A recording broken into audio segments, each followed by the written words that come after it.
Ey iman edenler! Yahudi ve Hristiyanlara benzemeyin. Onların bayramını kutlamayın. Zalimlerden olmayın. Cebine bilet alanlar, bileti koyanlar Allah ve Resulüne düşmanlık etmiştir. Onlar sizin bayramlarınızı kutlamıyorlar. Ne oluyor ki Müslümanlar? Çocuklarınızı katlederken siz onların bayramını kutluyorsunuz.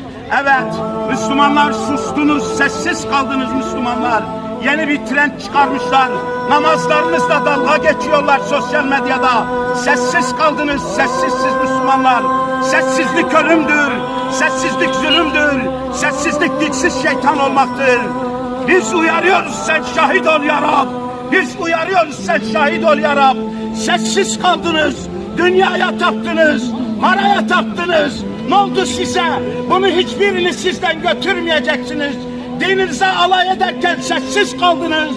Sessiz kaldınız. Allah bu sessizliğin bedelini ödetecektir bize. Yaşasın!